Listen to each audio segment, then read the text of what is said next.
Here we go, week 2. The review. We ruffled some feathers last week. Didn't realise we had the old double English on. And didn't go down too well with some of the Magic Millions team, although we have got a free lunch out of Sebastian Hutch. Well, in the interest of fair play, we'll go with the champion cap, and I'm sure no one will be offended by that. But on that, got pretty good feedback. Did also get a mention about the jail bars, which came through from a bloke with the email of Chris_the Rooter. Chris Roots. That's a name, not a statement.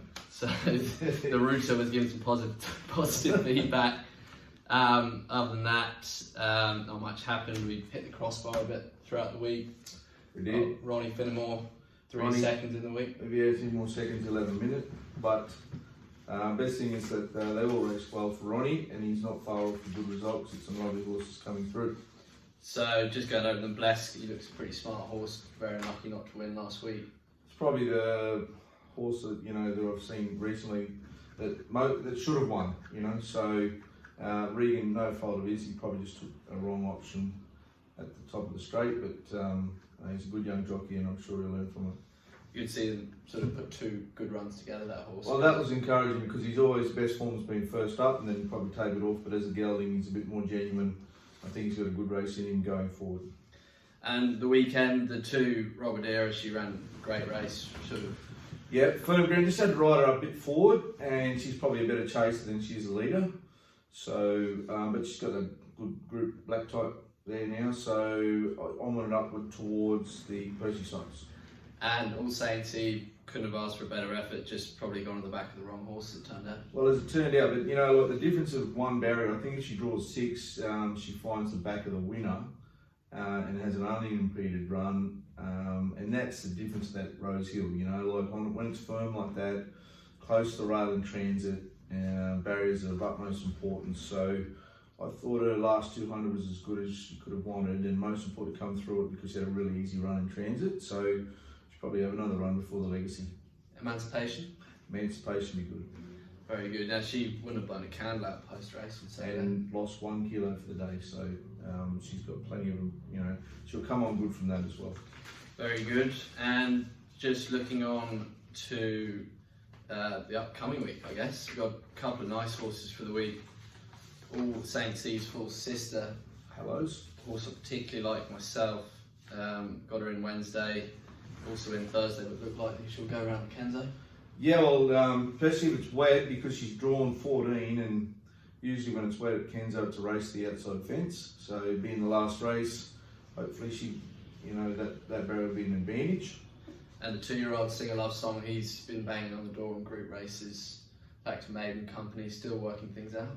He is, but 7 on different tempo of the 7 will help him. And the first runner out of his race the other day was Shapiro, who won Pago. So I think his race probably has a bit of merit. One of those slowly run races where he got back and ran home.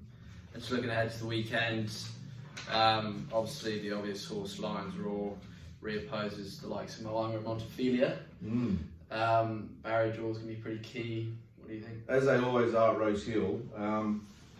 He's been crying out for the 10 furlongs, so it'll be incumbent upon us to try and sort of give him the run in the race where he can be effective, but he's going to run very well irrespective. He's on an upward spiral still, so we're really happy with our bloke. And I know there's lots of speculation with regard to who should have won the other day. We're just happy to take the win and know that he's improving going into Rosehill. Very good. And Rondinella getting out to suitable trip. Probably one more run into a 1.5 miles.